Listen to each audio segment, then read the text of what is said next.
Today I'm here with the Minister of Education, Dr. the Honorable Nyan Gadsby-Dolly, and we're chatting about the situation with migrant children from Venezuela being able to attend schools in Trinidad. Now, firstly, I want you to walk us through the process from the decision, or what made the decision come about in the first place to say, all right, we need to even look into this. All right, well, in and around 2019, Trinidad and Tobago have had an influx of Venezuelan migrants, of course, because of the prevailing conditions in Venezuela. And along with the adults would have come children. So one would have noticed over time that there were more and more children of Venezuelans in Trinidad and Tobago. And of course, they could not access school. In Trinidad and Tobago, to access school, you must have a student permit if you're a foreign person, you're not a national, you're not a citizen. Right. And of course, they were here illegally, so they didn't have those documents. And so it began to become a topic of conversation from the UN. Even the US Embassy would have contacted the ministry speaking about it, and other agencies, the Catholic Education Board and so. And what happened over the time is that a lot of these agencies began to do their own intervention with the children in the national interest and in a humanitarian interest. And so over time, once we had settled the issue of stemming the tide of the migrants, because that was a real issue. We're a small country. Venezuela, of course, is a huge country. We can't accommodate a lot of their migrants here. And so once we would have dealt with that situation and regularized that, then the question became, okay, now how do we deal with the children and how do we help them? Because children being able to come to school is a serious pull factor. And if students were just able to come into our schools without the requisite documentation, then we could have expected a lot more Venezuelans to come across. Right. And of course, the strain on our economy and so on. So once we crossed the hurdle of dealing with the immigration issue, then we began to look at the issue of the children and their schooling. So that is how the whole chronology of things became. All right. So from what you said there, I understand now that we need student permits as part of the process. Yes. And I understand that there needed to be some legislative changes that had to take place before we could even start granting those student permits. So even though we did the regularization and we had all the migrants sign up, I think we had over 16,000 from what I remember the minister saying. So even when we did that part of it, they still couldn't access these student permits. No. Why not? Because the registration that the migrants had is a special type of permit. Right. It was no one was existing before. So it wouldn't have been catered for in the legislation. Right. So now to allow that to be used as a way for adults to get student permits for their children, that had to be catered for. So once that was done in law, then it allowed the ministry now to work with the Education Working Group, which comprises Living Waters, the Catholic Education Board, UNHCR, to deal with the student permits from the Ministry of National Security. All right, so Minister, now that the policy has been changed, does it apply to all migrants or just Venezuelan migrants? It's specifically to Venezuelan migrants who are registered under that migrant registration framework. So it's very specific to those persons.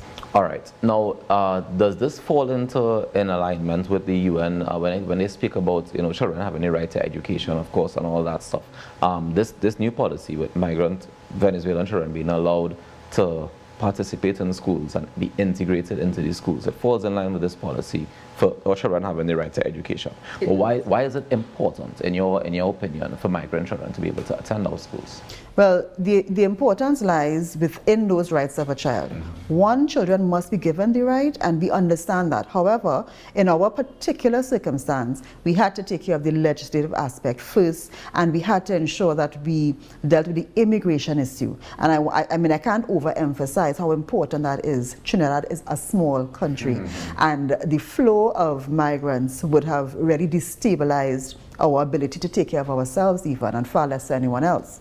So, it's a situation where you put on a mask first and then you deal with the others. So that kind of approach. But there's a social issue, a serious social issue, when you speak about a number of children in a country not able to get education, therefore not being able to prepare to support themselves, and also being in a situation where they feel that they are marginalized. And the social effect of that is what is critical and what was, you know, always present in our minds, but we have to deal with things in a stepwise way. So the social aspect is very important. One of the things that also concerns me is the language barrier aspect of it. But before I even get to the language barrier, let me get back to the student permits for a bit, because I just want to clarify, is this student permit going to be applicable to primary, secondary and tertiary, or is it one level only, or what is the approach being taken? It's really primary and secondary. Okay. And to some, because the fact is, if the child is born here, then they have the rights of a citizen, rights, right? yeah. So that's not an issue. You have Venezuelan parents, whether they are permit holders or not, the child is born here, you're a Trinidad and Tobago citizen. Right. So it's really, at this stage, going to be primary and secondary students. Okay. And the language barrier is something that, of course, has to be taken into account. But I would tell you that many of these children, being here for some time, would have been able to cross that barrier in a very unofficial way, yeah. right? However, the schools that we are concentrating on, so it's not that the children can be accommodated at any school. And this is a part of the communication plan that will go along with it. There are particular schools, and the Catholic Education Board has been on board with the Education Working Group for some time. So there are particular schools where teachers have received training, there are particular schools that are targeted for the accommodation, and so they will be best able to deal with the language barrier and to ensure that the students coming in are able to really participate fully in the school experience. Okay, and what about the other way around in terms of the locals being able to understand and deal with, are we doing anything to mitigate that part of the integration? Well, as I said, in terms of language itself, a lot of the students we are speaking about, because even within the sector of students who are eligible, we are still looking at those who are ready to enter. And most of them would have language skills. So that's one thing that would be, and especially in conversational skills. So that's one thing. But there's another question of, you know, nationals who may not integrate well if they feel that, you know, the migrants shouldn't be there. There's always that social pressure. So a part of it is a part of it is the communication plan, so that everyone knows what's happening and is on board with it and goes along with us as we progress. And it is a pilot study we'll be doing, certain schools, and so we will have learnings in terms of what would be the major issues that parents may even have problems with, or students or teachers. And a part of the integration would be, of course, meeting with tutor, meeting with parents, and so on with the different schools, so that everyone is on board, understands what's going on, and as much as possible we get the buy-in, so that you know, that partnership and collaboration could be synergistic and positive for all. How long do we plan to have the pilot program and the assessment period for? So we want to kick off in September, the September term, so students should be entering school. So at this point, we are working on the student permits. So in February to March, we would have gotten the regulations sorted out in terms of the legal matter. So now we are working with the Ministry of National Security to secure the student permits, making sure that the documentation is there. So for example, students, you have a student permit, but you must have immunization. Some of these students, their documents were left back in Venezuela. So you understand it's a complex issue, case by case, because you have different things happening, but there are certain things that must be satisfied for their safety as well as the safety of the students in the school and the population at large. So we are working on those things now to take in the first cohort by September, and based on that, we are looking at the readiness of the other students, because a lot of these students are in the program that the Education Working Group is already engaging. So that was the Ministry of Education, as well as Living Waters, the Catholic Education Board, UNHCR. Those are the entities that were involved in even unofficially helping the students, and therefore we have some who are top tier who are ready to go.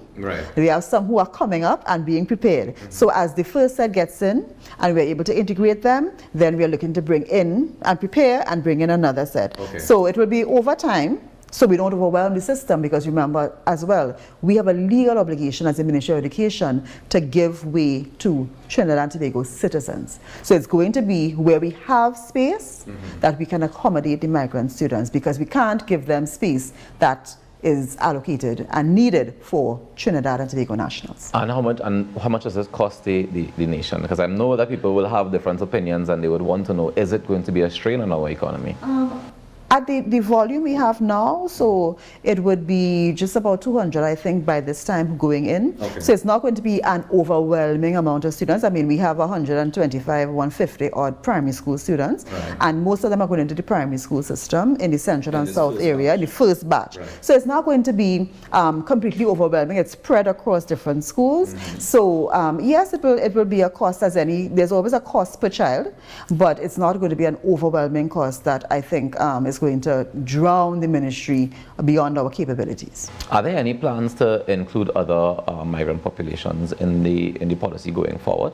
So this pilot is going to be very instructive in terms of how we deal with other migrant children, because there are other children that maybe not of the same quantity, but the fact is all children are important. So what we learn from here will allow us to determine how we move forward with other migrant populations and speak. Of course, that issue, of course, is not so much an education issue, it's more of an immigration issue, right? So once other migrant populations are afforded the same facilities, then we as the Ministry of Education now will facilitate them in the same way.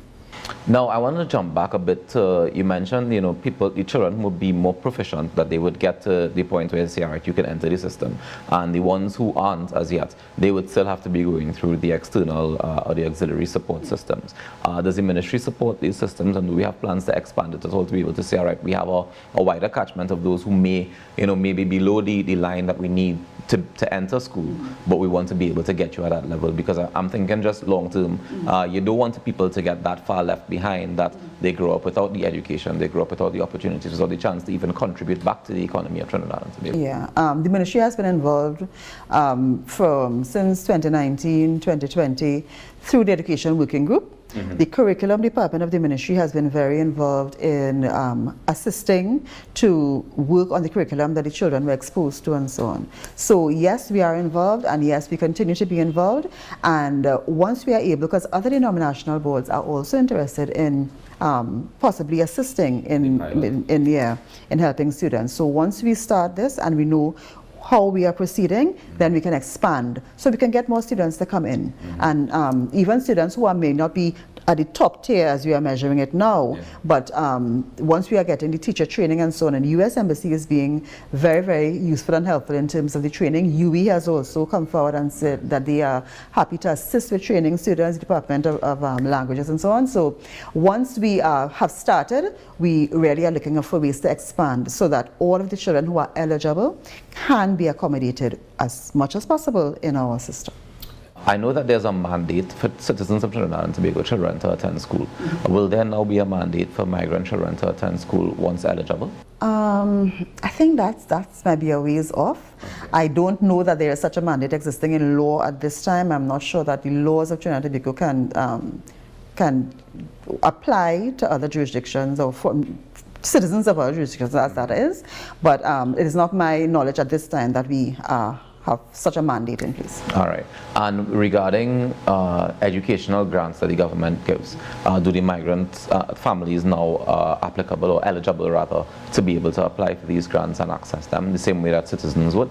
As far as I know, under the Ministry of Education, there is no grant that's accessible to persons who are not citizens of Trinidad and Tobago, and I believe that applies to the grants under the Ministry of Social Development as well. Okay. I just wanted to make sure we clarify that so that everybody who needed those questions answered get them answered. Minister, thank you so very much for your time today, and congratulations on this step in the journey, and we look forward to seeing the results from the pilot program. Thank you so much.